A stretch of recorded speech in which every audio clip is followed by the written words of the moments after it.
미래과학은 벌써 7번째 강연에 접어들었습니다. 이제 이번 강연을 포함해서 4번의 강연을 남겨두고 있는데요.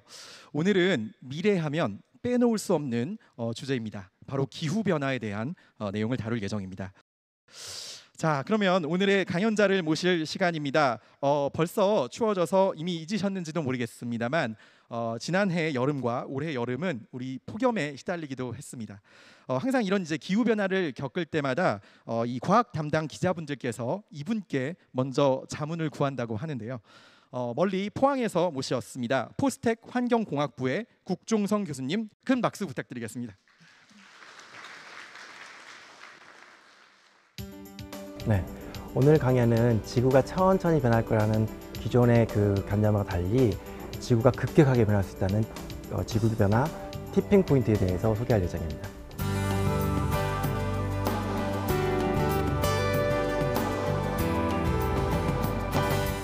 제가 오늘 말씀드릴 그 제목은 지구의 낯선 미래라는 것입니다. 그래서 좀 이 기후 변화를 이제 자주 접하실 때인데 좀 생소한 개념이지만 최근 들어 가장 이제 이슈가 되고 있는 기후 변화 티핑 포인트에 대해서 이제 말씀드리려고 합니다. 그러면 이제 처음에 시작하기 전에 제가 여러분한테 좀 약간의 제안을 하나 드리고 싶습니다. 일단 제 강연은 그냥 잊어버리시고요. 그냥 눈을 감으시고 30년 후의 미래를 한번 상상해 보시기 바랍니다. 30년 후의 미래를 상상해 보면 저는 아마 이제 조금 이제 은퇴를 막 했을 것 같고 어딘가를 좀 여행을 다니고 있을 것 같은데 여러분은 어떤 일을 하고 계신가요? 근데 이제 상상에 좀 나오지 마시고요. 이제 그 여러분이 보이실 텐데 그 여러분의 주위를 보십시오. 여러분이 있는 그곳의 지구의 환경은 어떤가요? 제가 그냥 예상한 거로는 지구는 뭐 이 기후는 우리 지금 현재의 상태랑 좀 비슷할 것 같고 아니면 약간 조금 더울 수 있다 뭐 이 정도라고 생각을 하고 있습니다. 여러분들은 어떠신지 모르겠습니다. 자 이제 더 이상 상상으로 가시면 안 됩니다. 다시 제 강연으로 다시 돌아와 주십시오. 자 저의 강연으로 돌아와서 그렇다면 대부분의 이제 많은 분들이 30년 후의 미래, 100년 후의 미래가 지금보다 기후가 크게 많이 바뀌지 않았으면 좋겠다. 현재의 기후가 계속 유지했으면 좋겠다라는 게 대부분의 사람들의 바람일 것입니다. 하지만 제가 오늘 강연에서 말씀드리고 싶은 거는 우리 지구가 기후 변화 티핑 포인트에 도달하게 되면 우리가 상상하지 않던 정말로 낯선 지구의 모습이 보일 수가 있다는 것을 오늘 말씀드리고자 합니다. 그래서 이러한 낯선 지구는 사실 우리 영화에서 많이 봐왔습니다. 예를 들어서 설국열차를 볼까요? 설국열차는 인류가 다 멸망을 하고 오직 기차 안에서만 인류가 생존해 있습니다. 그런데 이때의 지구는 어떠냐면 기차 밖으로 팔을 내밀면 몇 초 만에 얼어버릴 정도로 혹한의 기후입니다. 즉 인간이 살기 굉장히 어려운 환경이죠. 인터스텔라를 이제 보시겠습니다. 인터스텔라 어떤가요? 우리가 우주로 갈 수 있는 기술을 가졌습니다. 근데 그때의 지구는 어떠냐면 황사바람이 매일 불고 작물도 옥수수밖에 키울 수 없는 굉장히 척박한 땅입니다. 기술이 아무리 발전해도 그 지구를 우리가 버리고 다른 행성으로 가야 할 수밖에 없는 그런 혹독한 환경이죠. 굉장히 낯선 환경인 거죠. 다음으로 이제 투모로우를 보시겠습니다. 영화 투모로우를 보시면은 뭐 현재와 같은 기후가 있다가 갑작스럽게 며칠 만에 혹한이 불고 거대한 저기압성 흐름이 만들어지면서 눈이 오면서 빙하기로 갑자기 바뀌게 되죠. 급격한 기후 변화를 이제 경험하게 되는 것이죠. 그래서 이러한 낯선 지구가 있는데 그렇다면 이거 굉장히 이제 영화적 상상력에 의해서 만들어지는 건데 제가 오늘 말씀드릴 내용은 뭐냐면 이러한 영화적 상상력뿐만 아니라 이러한 낯선 지구가 현실에 우리 현실에 다가올 수가 있다. 그거는 기후변화 티핑 포인트하고 관련이 있다는 것을 말씀드리고 싶습니다. 그래서 이제 첫 번째로 현재의 기후변화에 대해서 말씀드리겠습니다. 그러면 현재 우리 상태는 어떠냐? 이 그림을 제가 설명해 드려야 될 것 같은데요. 이게 2016년 그러니까 작년에 연평균 1년 이제 평균한 기온입니다. 그래서 이 가장 빨간 부분이 어떤 부분이냐면 138년 그러니까 인류가 이제 실제로 관측을 한 게 아니라 138년 정도 되는데 온도를 관측한 게 138년 동안 이 가장 빨간 색깔은 148년 중에 1등 제일 더웠다. 거고요. 그 다음 빨간색은 굉장히 많이 더웠다. 평균에 비해서 굉장히 많이 더웠다. 그다음에 요 색깔은 조금 더웠다는 거고요. 흰 색깔은 거의 평균하고 비슷했다라는 겁니다. 그리고 이제 파란색으로 가면은 이제 굉장히 추웠다는 겁니다. 근데 보시는 바와 같이 어떤 이런 해양 지역의 일부를 빼놓고는 전 지역이 빨간색입니다. 특히 아주 빨간색도 이제 굉장히 많음을 우리가 알 수가 있습니다. 그다음에 이게 현재고요. 그렇다면 우리 추세를 보면 최근 100년 동안의 전 지구 온도의 추세입니다. 보시는 바와 같이 온도가 전체적으로 증가하는데 근데 또 보시면 이게 감소했다가 증가했다가 거의 이제 밋밋했다가 증가요. 이렇게 된 걸 알 수 있습니다. 즉 CO2는 계속 증가하고 있지만은 지구의 온도는 증가 속도가 늦춰졌다가 빨라졌다가 한다는 것입니다. 이 말은 엘니뇨와 같은 어떤 자연 변동하고 그다음에 지구 온난화와 같은 이제 추세하고 서로 조합에 의해서 어떤 때는 기후 변화가 급격히 일어나지만 어떤 때는 완만하겠다는 것입니다. 근데 우리가 인간은 굉장히 이제 간사한 게요. 보시면 이제 정확히 자세히 보시면 2000년대 이후에 굉장히 이게 갑자기 약간 밋밋해진 경우가 있습니다. 그래서 우리가 기후 변화 하이아트스라고 이제 기후 변화 정체기 요때 이제 우리가 기후 변화가 가짜 아니냐 이거 봐라 이거 최근 10년간 보니까 오히려 온도가 떨어지는 경향이 있다 이렇게 주장하시는 분도 많았습니다. 이 시기에. 근데 이제 이 시기가 지난 다음에 최근 들어서 온도가 또 이제 급격하게 증가하고 있는 것이죠. 그래서 이제 기후 변화가 되면 이제 해수면 온도가 굉장히 많이 올라갈 거라고 생각을 하는데 해수면 온도가 한 120m 정도 올라간다 이렇게 주장하시는 분도 있습니다. 근데 이거 좀 이게 팩트 체크를 좀 해봐야 되지 않을까요? 실제로 그냥 우리가 이야기한 걸 그냥 받아들이기보다는 좀 생각을 해봐야 될 것 같습니다. 그래서 일단 팽창을 한번 생각해 볼까요? 여러분 저기 그 라면의 냄비를 한번 생각해 보세요. 라면의 냄비는 한 15도에서 아마 시작될 겁니다. 그래서 라면을 끓이려면 100도 정도 이제 올라갈 텐데요. 그러면 여러분이 보실 때 라면을 이제 정확히 관찰하시면 라면 끓일 때 여러분이 이제 물 조절했을 때에서 100도 올라갔을 때 얼마나 많이 올라가던가요? 그닥 많이 안 올라가죠. 그러니까 지금 15도에서 100도면 85도가 올라가는데도 우리가 그렇게 많이 안 올라가는데 기후변화 우리가 이야기하면 2도, 3도, 4도 올라가는데 우리가 만져봐도 손으로 넣어봐도 잘 느끼는 모를 텐데 그만큼 해서 우리 팽창이 얼마나 증가할까요? 이거 다 거짓말 아닌 거 아닐까요? 근데 여기에 대한 해답은 지구 해양의 평균 깊이에 있습니다. 지구 해양의 평균 깊이는 약 4,000m 정도 됩니다. 그래서 이 4,000m의 지구 해양이 1% 우리가 라면 끓일 때 1%를 증가하면 우리가 느끼지 못하잖아요. 1%가 증가하게 되면 40m가 올라가는 것입니다. 2%가 증가하면 80m가 증가하는 것입니다. 그래서 그렇게 되고요. 그다음에 남극도 볼까요? 남극도 우리가 지구의 대부분의 물은 바다에 있습니다. 근데 남극의 그 쪼매난 빙하가 녹여봤자 해수면이 얼마나 오를까 이렇게 생각하시지만 우리가 이제 고등학교 때 이제 지구과학 시간에 배운 지식을 보면 남극의 빙하가 전체 물의 양의 2.몇%를 차지하고 있습니다.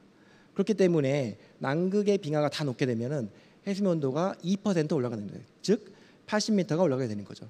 그래서 남극의 빙하가 녹는 거 열팽창 2% 하면 160m까지 되는 거죠. 그래서 우리가 대충 계산하면 120m 정도 된다고 이제 이야기를 하는 것입니다. 그럼 이제 여러분한테 또 하나 이제 문제를 내고 싶어요. 그러면 이제 빙하가 이제 그린란드에 많고 남극에 많고 또 많은 데가 어디죠? 얼음이 제일 많은 데가 북극이죠.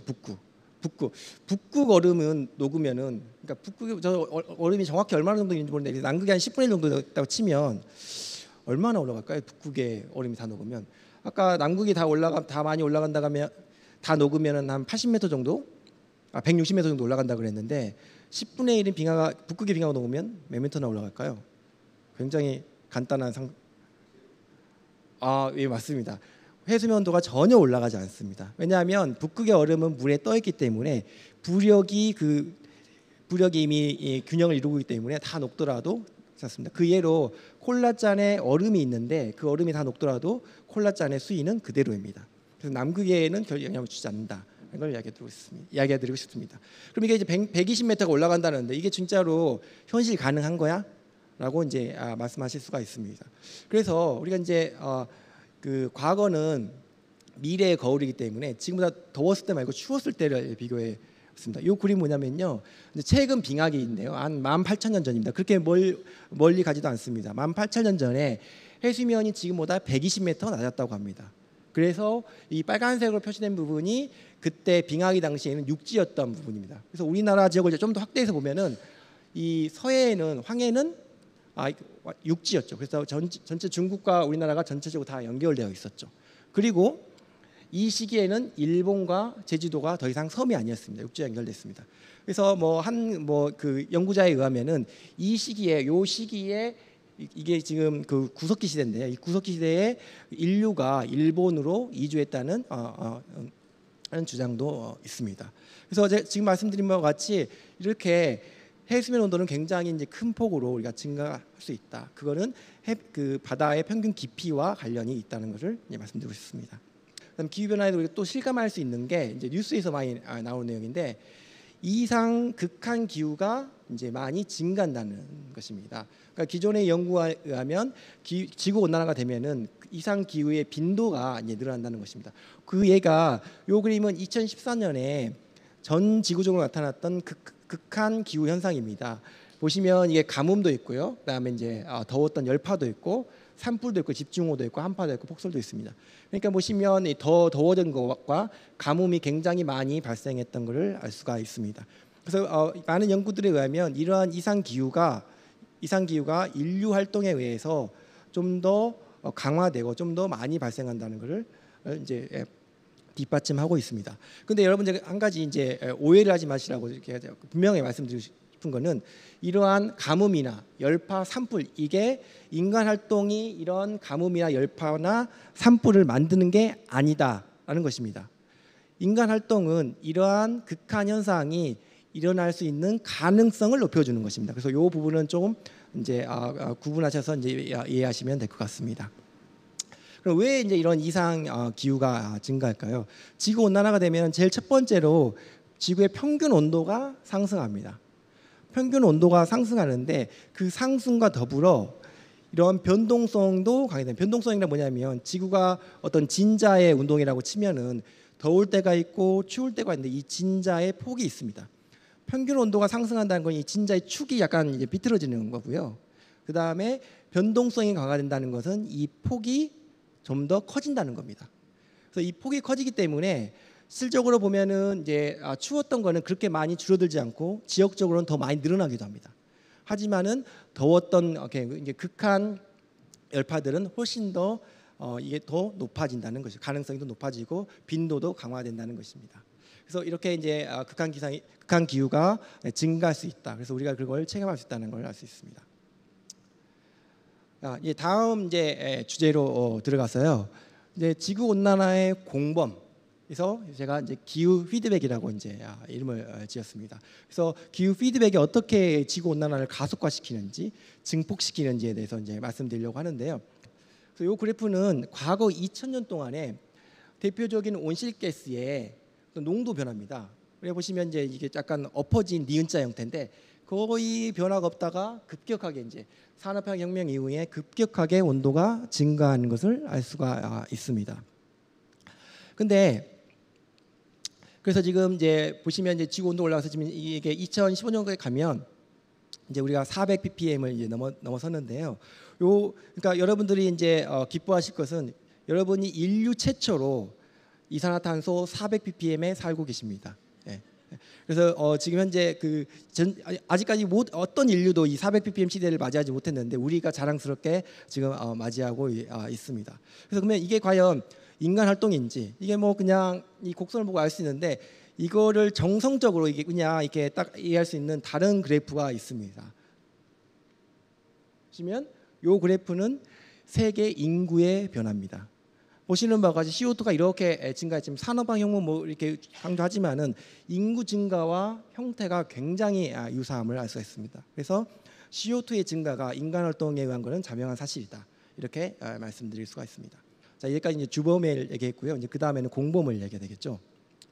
자, 공범입니다. 공범이 이제 피드백에 대한 걸 이제 설명해 드리려고 하는데요. 이 피드백은 어떤 일로 인해 이러한 결과가 다시 원인에 영향을 미치는 것입니다. 그래서 이런 피드백은 이제 두 가지가 있는데요.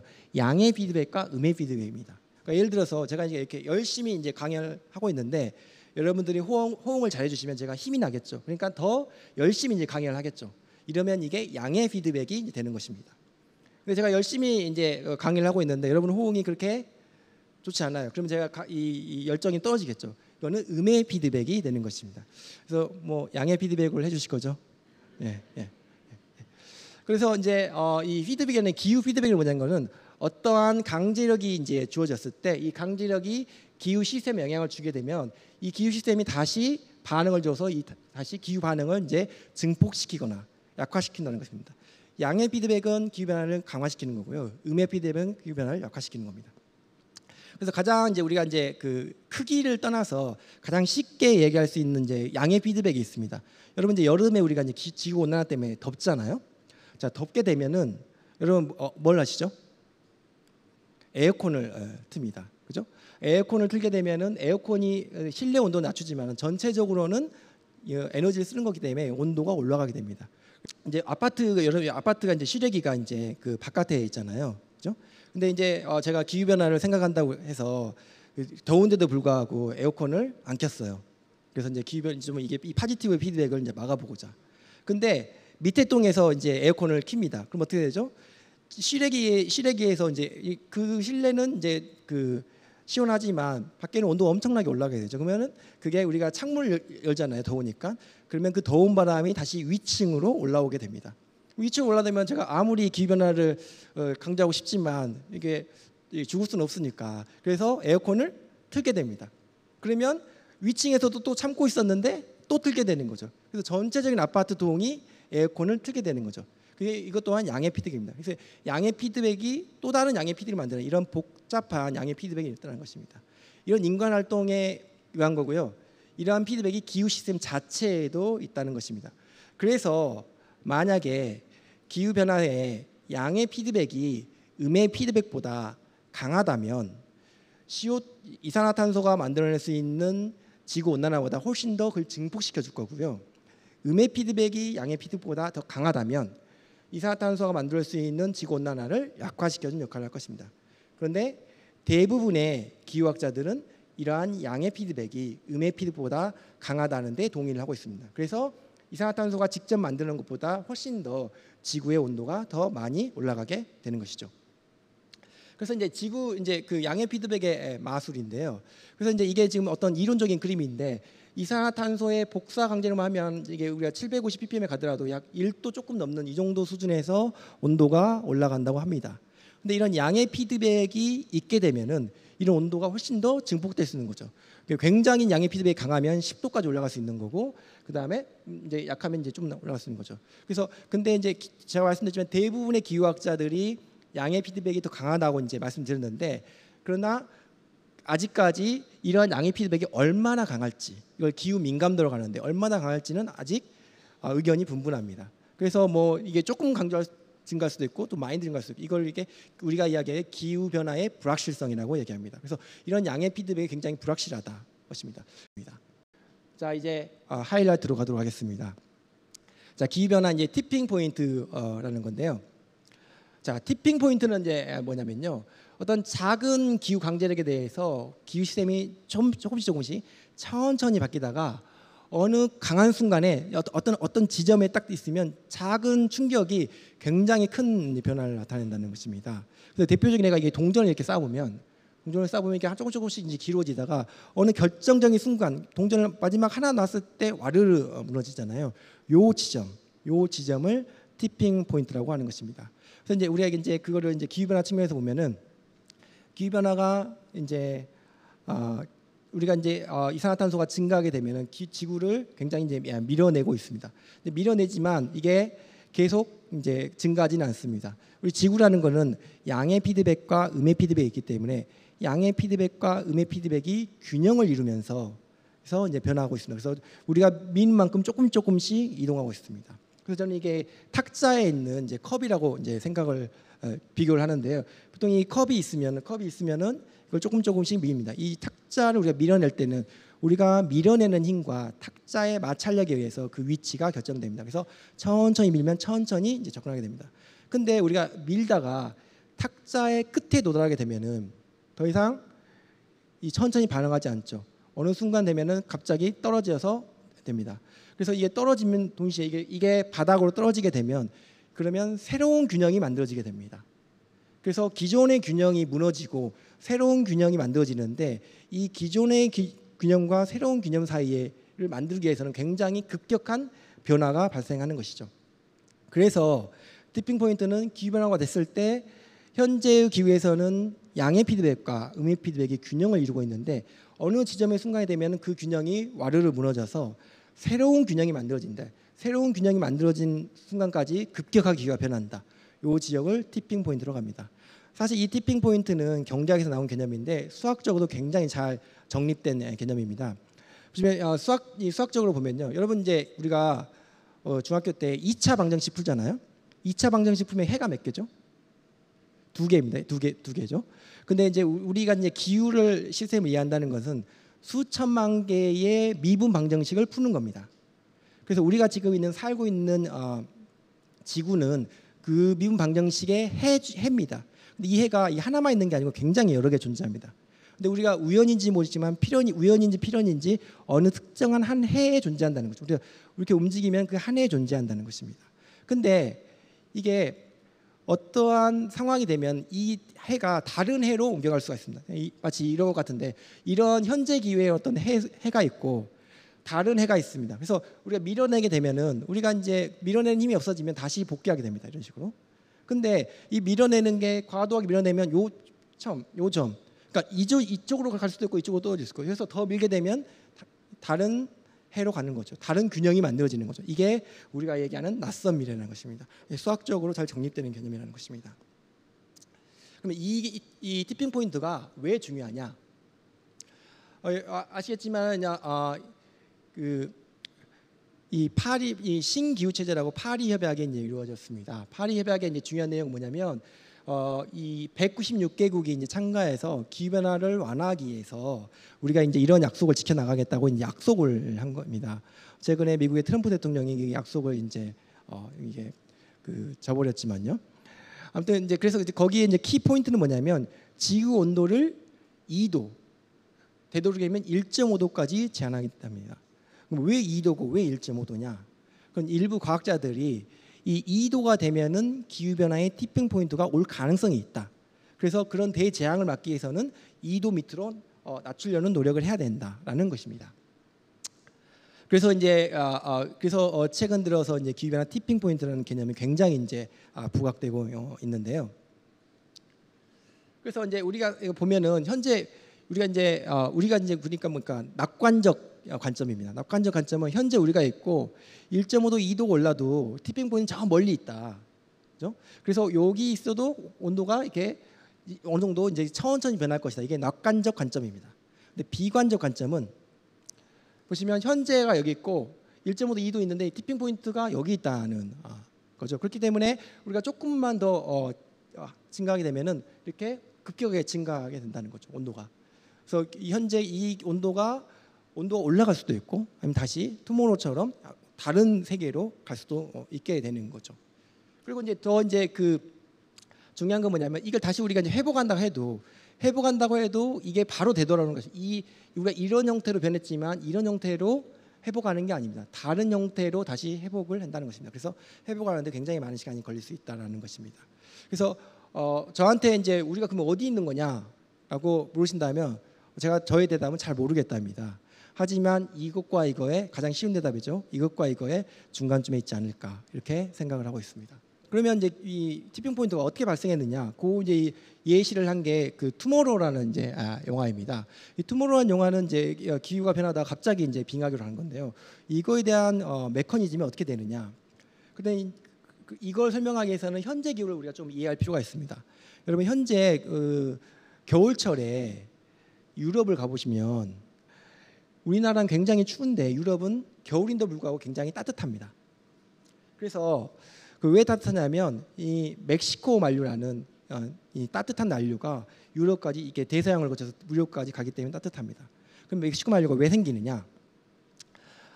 보시면 이 겨울철에는 북극에서는 얼음이 계속 옵니다. 그죠? 그 북극의 온도가 대기 온도가 한 영하 40도 정도 되기 때문에 얼음이 계속 옵니다. 근데 바닷물이 얼 때 생기는 게 뭐냐면 바닷물이 얼 때는 순수한 물만 얼고 소금물 자체가 얼지는 않습니다. 그래서 바닷물이 얼면서 소금을 자꾸 바닷속으로 뱉게 됩니다. 그죠? 자꾸 뱉게 됩니다. 그러면 어떻게 될까요? 소금이 계속 이제 바닷물에 이제 많아지게 되겠죠. 짜지게 됩니다. 짜지면 어떻게 되냐? 바닷물이 무거워집니다. 그렇기 때문에 이 무거워지는 물이 무거우니까 어떻게 되겠어요? 가라앉아야 됩니다. 그래서 이 물이 전체적으로 떠지는 것입니다. 근데 이 물이 가라앉는 게 이게 전체적으로 다 가라앉는 게 아니고 해양의 어떤 대류 현상이라고 해서 여러분 라면 물을 끓이면 이게 뜨겁잖아요. 뜨거우면 이제 물이 이제 가벼워서 올라오는 건데 어떻게 올라오죠? 전체적으로 다 올라오던가요? 이 뽀글뽀글한 이 작은 스팟에 가지고 올라오잖아요. 바다도 마찬가지입니다. 이런 작은 규모의 어떤 그 소용돌이가 생기면서 갑자기 쑥 이렇게 내려오면서 아닙니다. 이런 해양의 대류가 굉장히 많이 발생하면서 물이 다량 바다 밑으로 내려가게 됩니다. 그러면 이 물을 보완하기 위해서는 물이 올라올 수밖에 없습니다. 그래서 따뜻한 지역에서 물이 올라오기 때문에 그 해류가 따뜻한 난류가 되는 거죠. 근데 여기서 이제 기후 변화가 됩니다. 그래서 지구 온난화가 됩니다. 어떤 일이 벌어지죠?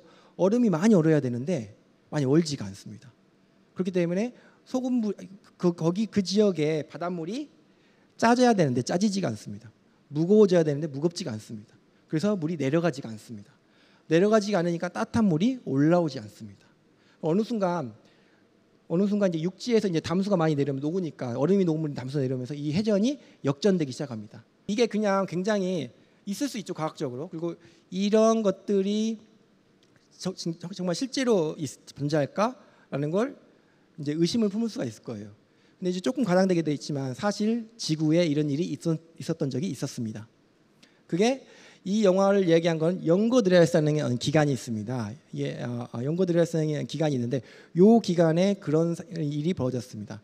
예전에 그러니까 2만 년 전에 이제 빙하기에서 최근에 이제 간빙기로 갈 때 지구의 온도가 급격하게 이게 점점 올라가다가 지구 온도가 갑자기 뚝 떨어질 때가 있었습니다. 이 기간에 수십 년 동안 4도 정도 5도 떨어져서 다시 간빙기로 갈 듯하다가 다시 빙하기로 왔던 급격한 기후 변화가 있었습니다. 이 변화는 아까 말씀드린 우리 연령분수에 나가는 멕시코 만류가 갑자기 셧다운되고 회전이 역전되면서 이렇게 왔다는 겁니다. 이게 한 1000년 정도 지속되다가요. 이게 온도가 다시 올라갈 때는 굉장히 더 드라마틱하게 올라갑니다. 온도가 올라갈 때는 더 급격하게 올라갑니다. 그러니까 이 해양 순환이 다시 이제 회복하기 시작하는 거죠. 급격하게. 그래서 이게 서서히 만들어지는 게 아니고 급격하게 일어나는 것입니다. 그래서 이 올라갈 때는 일부 연구에 의하면 10년 동안에 8도가 올라간다는 것입니다. 우리가 지금 아시겠지만 100년 동안 1도가 올라가도 이렇게 시끄러운데 10년 동안 8도가 올라가면 지구의 시스템이 얼마나 이렇게 많이 바뀌겠습니까? 그래서 그런 것들이 발생했다는 것입니다. 또한 이게 그냥 연구 드라이스뿐만 아니라요. 여러 번 이제 지구에 이제 그 티핑 포인트가 있는데 급격한 기후 변화가 있었는데요. 그 중에 이제 최근 빙하기에 이제 12만 5천 년 전에는 지구 산업화후 이전보다 1도 높았습니다. 그러니까 현재의 온도랑 거의 비슷했습니다. 이산화탄소 농도도 비슷했습니다. 근데 전 지구 해수면 온도는 그 당시에 갑자기 4에서 6m가 올라버린 거죠. 현재 상태에 비슷했는데. 그 이유가 사람들이 연구해 보니까 그린란드의 해빙이 아니고 그린란드 육빙이 급격히 이제 와해되면서 붕괴되면서 해수면 온도가 이제 올라가게 해수면이 상승하게 이제 된 것이죠. 그래서 보시면 그런 게 10만 5천 년뿐만 아니라 이제 40만 년 전에도 이런 게 가끔씩 일어났다는 것을 알 수가 있습니다. 또한 이제 이게 최근 빙하기에 단스가스 오슈가 이벤트라는 게 있는데요. 이거는 굉장히 이제 재미있는 건데 이 급격한 온도 상승이 주기적으로 25번 연속 진행됐습니다. 그래서 요 기간 때는 연구 드려야 했을 그 정도는 아니었지만 40년 동안 5도에서 8도 정도 올라갔습니다. 이게 주기적으로 올랐다. 그러니까 굉장히 과거에 이런 급격한 기후가 굉장히 많이 발생했었다. 이렇게 말씀드리고 싶습니다. 그러면 이제 현재 정말 급격한 기후 변화가 발생할 가능성이 있는지 대해서 이제 말씀을 드리면요. 그래서 이거는 이제 그 렌튼 박사님 그룹에서 굉장히 제일 활발하게 기후 변화 티핑 포인트를 연구하시는 그룹인데요. 그래서 이게 지구 온난화가 이 정도 됐을 때 2000년에 비해서 이 정도 올라갔을 때 이런 위기가 있다는 것입니다. 사실 저는 여기에 있는 결과에 대해서 다 동의하진 않지만은 일부 여기 여름 해빙이라든지 아니면 그 남극의 빙하, 아마존의 열대우림 이런 것, 영구 동토층 이런 것들이 온도가 2도, 3도, 4도 올라가게 되면은 티핑 포인트에 근접하고 있다. 그래서 우리가 이 위험 요소들이 있다라는 것을 말씀드리고 싶습니다. 그러면 이제 실질적으로 어떻게 이제 일어나느냐? 이걸 간단히 말씀드리고 싶은데, 이 가장 이제 위험 요소가 이제 빙하인데요. 여러분 빙하가 만들어지기 위해서는 수천 년의 시간이 걸립니다. 빙하가 어떻게 만드는지 여러분 아시죠? 남극에 눈이 오면은 그게 더 녹지 않고 계속 유지되고 있다가 계속 쌓이면 높은 압력에 의해서 이제 빙하가 되는 것입니다. 그래서 수천만에 걸쳐서 빙하가 이제 만들어지게 되는 겁니다. 근데 그래서 빙하가 이제 녹을 때도 이렇게 천천히 위에서부터 착하게 천천히 이제 녹으면은 아무 일이 안 할 텐데 이 녹는 과정이 굉장히 드라마틱하게 이제 녹게 됩니다. 왜냐하면 빙하가 녹기 시작하면은 물이 흘러내리는 게 아니고 이렇게 호수가 생기게 됩니다. 이 호수가 생기면은 물은 얼음보다 온도가 높기 때문에 이 물의 밑에 쪽으로 계속 빙하를 파고들게 됩니다. 그래서 점점 이제 이 호수가 파고드는 거죠. 그럼 어느 순간 큰 이제 틈이 생기게 되고 어느 순간 어느 티핑 포인트를 넘게 되면 이 빙하가 쩍 하고 갈라지게 됩니다. 그래서 이렇게 빙하가 한 순간에 무너져 버리는 거죠. 또 하나의 이제 뭐냐면 빙하가 이렇게 나와 있는데요. 이게 굉장히 이제 빙하가 점점 녹고 있습니다. 녹고 있는데 어느 순간이 되면은 이게 파고들다가 갑자기 이게 바다로부터 분리가 됩니다. 바다로 분리되면 어떻게 된다고 했죠? 더 이상 해빙이 바다에 녹는 순간 해수면 상승에 직접적으로 영향을 주게 됩니다. 이 장력이 사라지는 순간. 그래서 빙하도 빨리 녹고요. 그래서 이제 급격하게 빙하가 녹을 수 있다라는 건 이제 말씀드리고 싶고요. 그다음에 이제 과학자들이 더 이제 또 심각하게 이제 그 경고하고 있는 게 영구 동토층이라는 것입니다. 영구 동토층은 이제 북극 주변의 고위도에 항상 얼어 있는 땅이라는 뜻이거든요. 그래서 영구 동토층인데 여기 보시면 이게 그 고위도 보면은 우리가 거기 보면은 굉장히 다 얼어 있을 것 같지만은 여름철에는 충분히 따뜻하기 때문에 풀들이나 이제 관목 같은 게 이제 자라게 됩니다. 이 관목들이 자라게 되면 겨울이 되면 이제 이게 없어지는데요. 이제 죽게 되는데 이게 대기 중으로 날아가는 게 아니고 계속 땅에 쌓이게 됩니다. 쌓이게 돼서 이 풀이라는 건 뭐죠?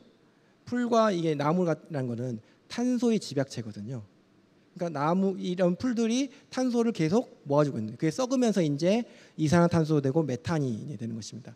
그래서 여러분 들어보셨을지 모르겠는데 가스 하이드레이트라고 불타는 얼음 혹시 들어보셨어요? 불타는 얼음 혹시 들어보셨어요? 이게 뭐 차세대 에너지라고도 되는데 이게 뭐냐면 이 영구 동토층에 다량의 이 불타는 얼음이 있는데 이게 뭐냐면 메탄가스를 얼음이 이렇게 둘러싸여 가지고 이렇게 그 생포를 하고 있는 거죠. 그래서 다량의 메탄가스가 이 영구 동토층에 쌓여 있습니다. 그래서 근데 이게 만들어지려면 수백 년이 걸리는 거죠. 왜냐하면 첫 해에 풀이 이제 죽어서 쌓이고 두 번째에 쌓이고 이게 굉장히 오랜 시간 동안 이제 쌓이게 됩니다. 근데 이게 풀릴 때는 순식간에 풀리게 되는 거죠. 메탄이 증가하면 이산화탄소의 온실 효과보다 100배 더 높은 온실 효과를 만들어내게 됩니다. 그래서 다량의 메탄가스가 순식간에 일어나게 되면 급격한 기후 변화를 만들어낼 수 있다. 그래서 이런 것들이 이제 위험 요소로 되고 있습니다. 그래서 그러면 제가 오늘 강연에서 지구 이제 기후 변화에 대해서 말씀드렸고요. 그다음에 점진적 기후 변화, 천천히 변하는 것에 대해서 소개해드렸고, 그다음에 급격한 기후 변화에 대해서 한 것입니다. 그래서 여기에 대해서 이제 우리가 이제 어떻게 이해할 것인지, 뭐 점진적 기후 변화, 급진적 기후 변화 이거 우리 어떻게 생각해야 되지? 그래서 이제 쉬운 비교를 위해서 제가 지구가 우리 몸이라면 이렇게 생각했습니다. 그래서 지구를 예를 들어서 우리 몸이라고 생각하면, 자 점진적 기후 변화 뭐에 비교할 수 있을까요?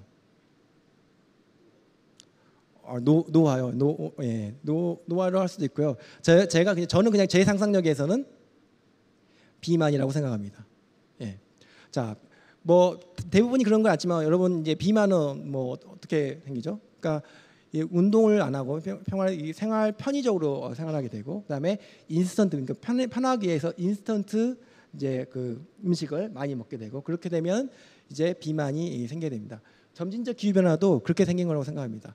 우리가 어떻게 되면 기후 변화가 더디게 될 수 있는지를 알고 있지만은 생활 편의적 경제 논리로서 어떤 우리가 접근하기 때문에 점진적 기후 변화가 생겨나갑니다. 그리고 비만은 양의 피드백이 있습니다.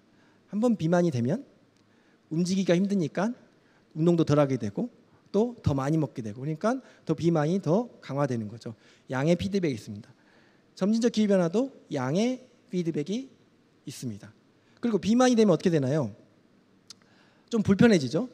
운동하기 좀 걸어다니기 좀 불편하게 되고, 그리고 기초 체력이 약화돼서 잔병 치레를 많이 하게 됩니다. 점진적 기후 변화 마찬가지입니다. 점진적 기후 변화 되면은 여름에 덥고 불편해집니다. 우리가 생활하게. 그리고 우리가 좋아하는 음식, 원래 명태를 우리가 많이 먹었는데 기후 변화가 돼서 좋아하는 음식을 좀 바꿔야 돼요. 불편해집니다. 그리고 이상 기후라는 잔병 치레를 자주 겪게 됩니다. 그래서 이 비만이 되게 되는 거죠. 그렇다면 자, 문제입니다. 점진적 기후 변화가 비만이라면 급격한 기후 변화는 뭘까요? 다이어트를 하면 이제 좋아져야 되는데 예, 맞습니다. 중병이 됩니다. 그렇습니다. 그래서 이제 비만이 이렇게 진행되다가 기초체력이 약화되다가 우리 몸이 어느 정도 한계에 부딪혔을 때 어떠한 포인트가 되면은 그게 중병으로 발달하게 되는 거죠. 그죠? 그래서 이 중병이 이제 발생하게 되면 이제 암이 걸렸다고 칩시다. 그렇다고 해서 암이 걸렸다고 해서 사람이 다 죽지는 않습니다. 의료기술이 많이 발달했기 때문에 암의 이제 그 치유율도 굉장히 높아지고 있습니다. 우리 과학기술이 이제 발달하고 있기 때문에 이 급격한 기후 변화가 생기더라도 인류가 멸망할 거라고는 생각하지 않습니다. 하지만 그 암을 치유하는 동안에 굉장히 많은 희생과 고통이 따르게 되는 거죠. 급격한 기후 변화도 만약 발생하지 않아야 되냐, 발생한다면 그거를 회복하기 위해서 엄청나게 많은 고통과 회복, 우리 노력이 필요할 것입니다. 그럼 어떻게 해야 되느냐? 그런 희생과 고통을 안 하려면 요 시기에 다이어트를 해야 됩니다. 그래서 저는 이렇게 말씀드리고 싶어요. 우리가 다이어트를 해서 늘씬한 몸매 이런 거 원치 않습니다. 안 그래도 돼요. 비만한 몸매를 갖더라도 영원히 건강하기만 하면 됩니다. 그래서 마찬가지로 우리가 기후변화도 마찬가지라고 생각합니다. 우리가 기후변화를 산업화 이전으로 다 만들자 이렇게 하는 게 아니고 현재의 상태를 유지할 수 있을 만큼 우리가 노력을 해야 된다. 노력을 다이어트를 하려면 어떻게 해야 되죠? 많이 운동하고, 그다음에 생활 패턴을 바꾸고, 건강한 음식을 먹고 이래야 됩니다. 마찬가지로 우리가 이 점진적 기후 변화, 급진적 기후 변화를 막기 위해서는 현재 우리 생활 패턴, 소비적인 생활 패턴을 바꾸고, 그다음에 에너지 정책을 바꾸고, 그리고 이것들을 완화시키려는 노력을 해야 되는 것입니다. 그래서 제 강의는 이걸로 이제 마무리하고 싶은데요. 제가 이제 마지막으로 이제 한 가지 말씀드리고 싶은 게, 이 보시면 이게 빙산이잖아요. 제가 오늘 빙산도 많이 말씀드렸는데 빙산이잖아요. 해빙인데 보시면 이게 뭐죠? 빙산의 일각입니다. 세 발의 피죠. 네, 빙산의 일각입니다. 그래서 저는 요 빙하를 우리가 알고 있는 지구와 비교하고 싶습니다. 이 빙산을 보시면은 굉장히 웅장하죠. 우리가 보이지 않는. 그러면 아름답습니다. 우리가 살고 있는 지구도 굉장히 우리가 상상 이상으로 웅장하고 또 안을 들어보면 굉장히 아름답습니다. 근데 우리가 이 빙산을 보고 있는 거는 이 빙산의 일각만 보고 있는 거죠. 우리가 알고 있는 지식은, 우리가 지구에 대해서 알고 있는 지식은 요것만 알고 있다는 거죠. 그래서 우리가 요 지구를 알기 위해서 좀 더 노력을 해야 되고, 우리가 요거를 알고 있다 그래서 지구를 알고 있다, 미래의 기후 변화를 알고 있다는 오만을 갖지 말라는 게 제 마지막 메시지입니다. 네, 감사합니다.